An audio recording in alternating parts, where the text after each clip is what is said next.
ஆலடியில் தான் தலைவற்ற வீடு கிடக்கு. இப்போ எல்லாத்துக்கும் அந்த உலகத் தமிழருக்கும் காணியில் இப்போ ஒரு புதுசாக ஒரு ஒரு ஒரு மணிமண்டபம், அதாவது தலைவற்ற அப்பாவிൻ്റെ அம்மான்ற பேரும் அவற்றை மெய்ப்பாதுகாவலரில் என்னுடைய கூட பிறந்தண்ணா இருந்தவர். அவர் தலைவரை காப்பாற்றுறதுக்காக வேண்டியிருந்து அவர் வீரமரணம் அடைஞ்சவர்.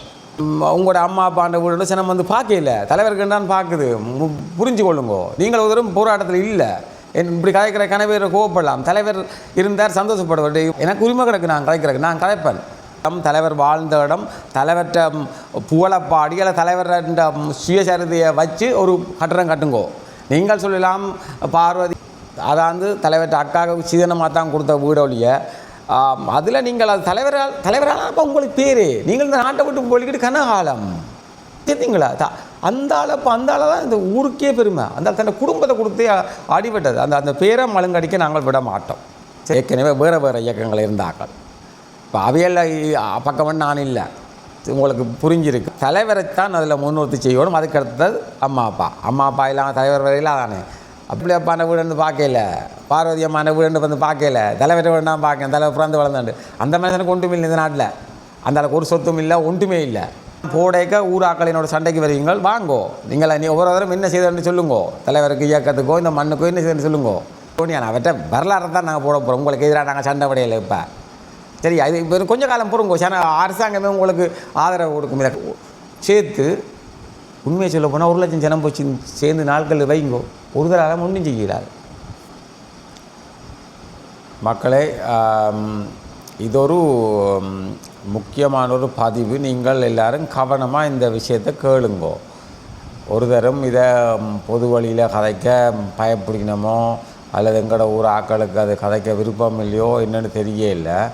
இது நான் உங்களுக்கு பொது வழியிலே இதை கதைக்கணும். இப்போ இதுவரையிலையும் பார்த்திங்கன்னா ஃபேஸ்புக்கில் வருது இந்த பிரச்சனை.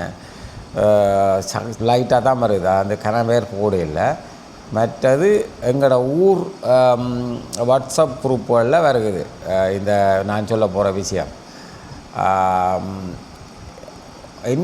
என்னென்று சொன்னால் உங்களுக்கு தெரியும், இது வல்வெட்டித்துறையில்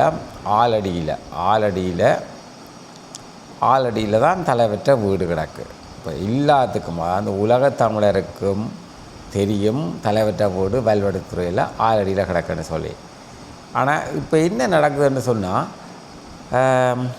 அந்த தலைவற்ற வீடு இப்போ உங்களுக்கு தெரியும் மகிந்த ஆட்சி காலத்தில் ஏற்கனவே உடைஞ்சு கிடந்த வீடை முற்று முழுதாக உடைச்சிட்டோம். இப்போ இந்த புது கவர்மெண்ட் இருக்குது, அதுக்கு பெருசாக அந்த முந்தின மாதிரி கெடுபிடிகள் எல்லாம் குறைவு. இந்த காலத்தில் என்ன நடக்குதுன்னு சொன்னால், அந்த காணியில் அதாவது தலைவர் பிறந்து சின்ன காலத்தில் இருந்த வீடு அது உண்மையாக அந்த வீடை தலைவர்கிட்ட குடும்பத்தை நீங்கள் பார்த்தீங்களா, அவைகள் தலைவருக்கு 2 அக்கா ஒரு அண்ணன், அடுத்த தலைவர். அந்த மூத்த அக்காவுக்கு தான் அவாக்கு ஜெகதீஸ்வரி நினைக்கிறேன், ஜெகதீஸ்வரி அவாக்கு தான் மூத்த அக்காவுக்கு தான் அந்த வீடு சீதனமாக கொடுத்தது. அப்போ சீதனமாக கொடுத்தா அவாண்ட வீடு இது. அந்த சீதனமாக கொடுத்தபடியே அவாண்ட பேரில் அந்த உறுதி கிடக்கும் நினைக்கிறேன். எனக்கு அது சரியான அந்த உறுதி பேரட்ட கிடக்குன்னு ஒன்றும் தெரியாது. இப்போ என்ன அது நான் சொல்ல வாரது என்னன்னு சொன்னால், இப்போ அந்த காணியில் இப்போ ஒரு புதுசாக ஒரு ஒரு ஒரு மணிமண்டபம், அதாவது தலைவற்ற அப்பாவிൻ്റെ அம்மான்ற பேரும் வேலுப்பிள்ளை அப்பாவும் பார்வதி அம்மான்ற அந்த பேரில் ஒரு மணிமண்டபம் கட்ட போயினோமா. இதில் நான் என்ன சொல்ல வாரேன்னு சொன்னால், அவையல் வயசானாக்கள் கட்டுறது நல்லது. ஆனால் அதில் தலைவரை முன்னிறுத்தி தான் நாங்கள் இதை நான் செய்யணும். இப்போ அது மூத்தக்காண்ட அந்த தலைவர்கிட்ட மூத்தக்காண்ட காணியாக இருந்தாலும் அவையில் சொந்த காணி, நாங்கள் அதுக்கு கட்டலாம், நீங்களாக கேட்குறன்னு என்னையும் கேட்கலாம், அல்ல மக்களையும் கேட்கலாம். அது இல்லை பிரச்சனை. தலைவர் அவர் ஒரு தலைவரால் அந்த அவற்ற சகோதரங்களே வெளி உலகத்துக்கு தெரியும். ஏன் வேலுப்பிள்ளை அப்பாவையோ பார்வதி அம்மாவையோ வெளி உலகத்துக்கு தெரிஞ்சது தலைவரால். அப்போ இப்போ எங்களுக்கெல்லாம் தெரியும் தலைவர்கிட்ட வீடுன்னு சொல்லி. சீதனமாக கொடுத்த கூடி எங்களுக்கு கொஞ்சம் காலத்துக்கு முதல் தான் தெரியுமே அந்த வீடாக அவற்ற பேரில் ஒன்றை கேட்டுக்கொள்ளுமோ தலைவருக்கு இலங்கையில் ஒரு சொத்து பத்தும் இல்லை, அவருக்கு அது விருப்பமும் இல்லை. அவர் நினச்சிருந்தா உலக நாட்டிலே கணக்கெடுத்த வாங்கியிருக்கலாம். அப்போ அவர் அதை விரும்ப இல்லை. மற்றது அவர் இந்த பணத்துக்காக வேண்டி அவர் போராட இல்லையே, அவர் விடுதலைக்காக நாட்டு விடுதலைக்காக வேண்டி தான் போராடினவர். சரியா? இப்போ என்ன எனக்கு என்னுடைய ஆதங்கம் என்னென்னு சொன்னால், தலைவர் ஒரு பொது சொத்துண்டு திருப்பியும் சொல்லவார், அவர் தமிழ் மக்களின் விடுதலைக்காக வேண்டி போராடினவர். தன்னுடைய குடும்பத்தை இழந்து பிள்ளைகள் மனைவி எல்லாத்தையும் இழந்து போராடினவர். அவற்றை சகோதரங்கள் ஒன்றும் இயக்கத்தில் இல்லையா? நீங்கள் வடிவாக விளங்கி கொள்ளணும். அவைகளுக்கு இப்போ எல்லாருக்கும் 72 வயசுக்கு மேற்பட்ட ஆக்கலாம். தலைவர் தான் கடைசி. மற்ற 3 பேருக்கும் 72 பேருக்கு மேலானதுக்கு வயசு. அவையில் பிள்ளைகளோ யாருமே இயக்கத்தில் இல்லை. வடிவாக கேட்டுக்கொள்ளுங்க. இது நான் சொல்கிறேன்னா நீங்கள் கிளம்பி பேர் யாருன்னு சொல்லி அதுக்கு நான் சொல்ல வாரேன்.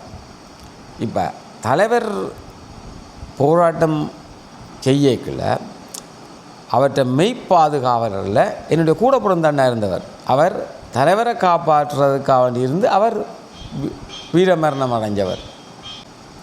அப்போ நான் சொன்னேன் என்னென்றால், தலைவர்கிட்ட மெய்ப்பாதுகாவலராக இருந்து என்னுடைய அண்ணா கூட பிறந்த அண்ணா இறந்தவர். இது அந்த காலம் 87ஆம் ஆண்டு இறந்தவர்.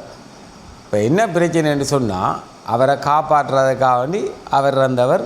தலைவரும் இப்போ பார்த்திங்கன்னா குடும்பமே அழிஞ்சு அவர் ஒரு போராட்டத்தில் இந்த தமிழ் மக்களுக்காக வேண்டி ஒரு பெரிய போராட்டத்தை செய்தவர். இது இப்போ காலப்போக்கில் என்ன நடக்க போகுதுன்னு சொன்னால், இப்போ அது தலைவற்ற இது மறைக்கப்படும். இப்போ நான் சொல்கிறேன், அவையில் அம்மா அப்பாவுக்கு மணிமண்டபம் கட்டுற சந்தோஷம். ஆனால் அது தலைவரை முன்னிறுத்தி தான் அதுக்குள்ளே இப்போ தலைவர்கிட்ட இப்போ இல்லைன்னு சொல்லி அவையில் இப்போது அடுத்தது அவையில் அம்மா அப்பாவை இப்போ வச்சிருக்கலாம். இது நீங்கள் சொல்லலாம், இது அரசாங்கம் பிராணி. இந்த அரசாங்கத்துக்கு காலப்போக்கில் நீங்கள் இல்லாமல் செய்யக்கூடியதாக இருக்கும். இந்த அரசியல் மாற்றங்கள்லாம் நடக்கும். இங்கே கட்டாயம் உங்களுக்கு பெர்மிஷன் கொடுக்கப்படும் அதில் தலைவர்கிட்ட பேர்லேயே கட்டுறதுக்கு.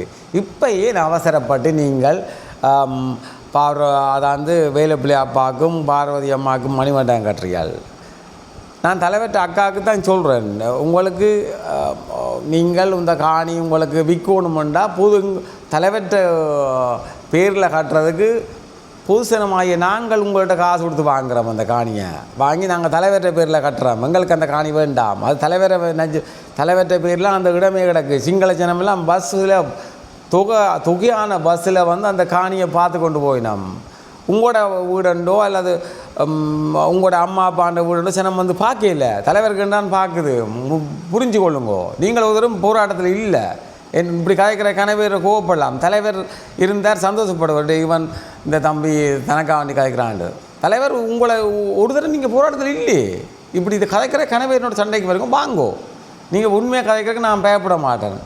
தலைவரை காப்பாற்றுறக்காண்டி செத்த அண்ணரை கூடி அவர் எவ்வளோ அவரை காப்பாற்றணுன்னா அவர் அடிவடி செத்தவர். சரியா? எனக்கு உரிமை கிடக்கு நான் கதைக்கிறதுக்கு. நான் கதைப்பேன். இந்த விஷயத்தை நான் தொடர்ந்து கதைப்பேன். இது ஒரு முதல் பதிவாக போடுறேன். இதை நீங்கள் கட்டுங்கோ. ஆனால் தலைவற்ற இல்லம், தலைவர் வாழ்ந்த இடம், தலைவற்ற புகழப்பாடி அல்ல தலைவர் சுயசரிதையை வச்சு ஒரு கட்டடம் கட்டுங்கோ. நீங்கள் சொல்லலாம் பார்வதி அம்மாவுக்கும் வேலுப்பிள்ளை அப்பாவுடைய பேரை கட்டி போட்டு அதுக்கு போடலாம். நீங்கள் சின்னனா போட்டு இந்த இதுகளை மழுங்கடிக்காதுங்க. இதில் கட்ட போகிற ஆக்கள், அதில் நிற்கிற ஆக்கள் ஒருத்தரும் எனக்கண்டா அவை இதெல்லாம் சரியாக செய்வினோம்னு தெரியல. இது கட்டாயம் நான் இப்போ நான் சிறு பதிவாக போடுவேன். நான் முழு இலங்கை தமிழ் மக்களையும் சேர்த்து உலகளாவிய மக்களையும் சேர்த்து இதுக்கு கட்டாயம் இது சரியாக நீங்கள் செய்யலைன்னா அதுக்கு எதிர்ப்பு கட்டாயம் செய்வோம். அந்த வீடு அதாவது தலைவர்கிட்ட அக்காவுக்கு சீதனமாக தான் கொடுத்த வீடொழிய அதில் நீங்கள் அது தலைவரால் அப்போ உங்களுக்கு பேர் நீங்கள் இந்த நாட்டை விட்டு போலிக்கிட்டு கனகாலம் இத்தனையோ 1000 பேர் 50,000 பேருக்கிட்ட இங்கே மாவீரர் உங்களோட நீங்களே சேர்த்தீங்களா? அந்த ஆளை தான் இந்த ஊருக்கே பெருமை. அந்த தன்னை குடும்பத்தை கொடுத்தே அடிபட்டது. அந்த பேரை மழுங்கடிக்க நாங்கள் விட மாட்டோம். சரியா? எனக்கு அதில் உரிமை கிடக்கு. நான் கட்டாயம் இந்த பிரச்சனையை புலியாக இதையும் செய்தால் நாங்கள் விட மாட்டோம். இன்னும் நான் சொல்கிறேன், இப்போ இந்த அரசியல் கட்சிகள் எல்லாம் நீங்கள் சொல்கிறதுக்கு ஒரு ஆள் சொல்ல வாரேன். நான் நான் இதில் இங்கே உள்ள ஆக்களில் ஒருத்தர்லேயும் இதில் நீங்கள் பார்த்தீங்கன்னா சில பேர் ஏற்கனவே வேறு இயக்கங்கள் இருந்த ஆக்கள். இப்போ அவையெல்லாம் பக்கம்னு நான் இல்லை, உங்களுக்கு புரிஞ்சிருக்கு மேலே நான் சொல்கிறேன்னு சொல்லி. இது சரியான ஒரு நிர்வாக இனப்பற்றுள்ள ஒரு நிர்வாகத்திறன் உள்ள ஆக்கள்கிட்ட இதை கொடுக்கணும் இந்த பில்டிங் கட்டுறதுக்கு. அதாவது தலைவரைத்தான் அதில் முன்னிறுத்தி செய்யணும். அதுக்கு அடுத்தது அம்மா அப்பா இல்லாமல் தலைவர் வரையில் அதானே. அப்போ அதுக்கு பிறகு அதை போடலாம். இதை விட்டு வேறு ஒன்றும் நீங்கள் கொண்டு வந்து அதுக்குள்ளே போட்டு அதை கட்டினீங்களேன்னு சொன்னால் அந்த இடம் வாங்கப்படும். இந்த சிங்களத்தனமோ இந்தியாவிலேருந்து வாராக்கெல்லாம் எத்தனை பேர் வாராங்களா அந்த இடத்த பார்க்குறக்கு? ஒன்றுமாவா அவன் தலைவர் அக்கான வீடு வந்து பார்க்கல, அல்ல வேலுப்பிள்ளையப்பான வீடு வந்து பார்க்கல, பார்வதி அம்மான வீடு வந்து பார்க்கல, தலைவர் வீடு நான் பார்க்கேன், தலைவர் பிறந்து வளர்ந்தாண்டு. அந்த மனுஷனுக்கு ஒன்றுமே இல்லை இந்த நாட்டில். அந்த அளவுக்கு ஒரு சொத்தும் இல்லை, ஒன்றுமே இல்லை. மண்ணுக்காக வேண்டி போகிற நாளுக்கு ஒன்றுமே இல்லை. அதை விளங்கி கொள்ளுங்க மக்களே. நான் அடுத்த பதிவில் வாரன். இதை நான் போடேக்க ஊராக்களினோட சண்டைக்கு வருவீங்கள், வாங்கோ. நீ ஒவ்வொரு தரம் என்ன செய்தன்னு சொல்லுங்கோ. தலைவருக்கு இயக்கத்துக்கோ இந்த மண்ணுக்கோ என்ன செய்தன்னு சொல்லுங்கோ. எல்லோரும் தான் செத்து போட்டு போகிறது. நான் எனக்கு ஒன்றுக்கும் பயம் இல்லை. ஆனால் இதை நேர்மையாக போங்க. உங்களோட சுயநலத்துக்கு உங்களோட என்னென்னு சொல்கிறேன் அரசியல் பிரபலியத்துக்கு நீங்கள் ஒன்றும் செய்யாதீங்க. நன்றி. நான் இதுக்கு வர்றேன், வாங்கோ. வேறு யாரும் பதிவுகளை போடுங்க, நான் திருப்பி வாரேன். இதை நான் கட்டாயம் வெளி உலகத்துக்கு தெரியப்படுத்துவேன். இது இப்போ உள்ளூருக்கு கொஞ்சம் காலமாக, இப்போ ஒரு மாதமாக என்னுடைய வாட்ஸ்அப் குரூப், ஊர் வாட்ஸ்அப் குரூப்புக்குள்ளே இது வந்து கொண்டு இருக்குது. இப்போ தான் ஒரு ஆள் ஃபேஸ்புக்கில் போட்டிருக்கிறார். ஆனால் அவையில் என்ன சொல்ல வரணும்னா, தாங்கள் பெர்மிஷனுக்கு போட்டவையாம் பெர்மிஷன் கொடுக்கலையாம் சிஐடின்ற இதாம். ஆனால் இங்கே கட்ட போகிற விஷயம் போல அது பப்ளிக்காக நீங்கள் தலைவருக்கு கட்டுறோன்னு சொல்லுங்கோ. நீங்கள் நினைக்கலாம் தலைவருக்கு கொஞ்சம் ஒரு தடவை உங்களை கட்ட போகிறோன்னு. அவற்றை அரசாங்கத்தை சொல்லுவோன்னு நான் அவற்றை வரலாறு தான் நாங்கள் போட போகிறோம். உங்களுக்கு எதிராக நாங்கள் சண்டை படையில இப்போ சரி. அது இப்போ கொஞ்சம் காலம் போகிறோங்கோ. அரசாங்கமே உங்களுக்கு ஆதரவு கொடுக்கும் இதை கட்டுறதுக்கு.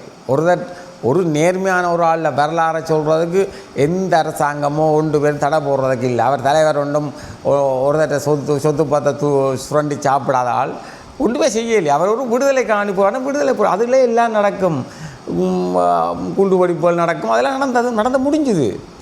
இப்போ அதுக்கு ஒன்றும் ஒருத்தருக்கும் பயப்படாது. நேர்மையாக நீங்கள் சொல்லி போட்டு காட்டுங்கோ. ஜனங்கள் எல்லா ஜனத்தை சேர்த்து உண்மையை சொல்ல போனால் 1 லட்சம் ஜனம் போச்சு சேர்ந்து நாட்கள் வைங்கோ. ஒருத்தரால் ஒன்றும் செய்கிறார்.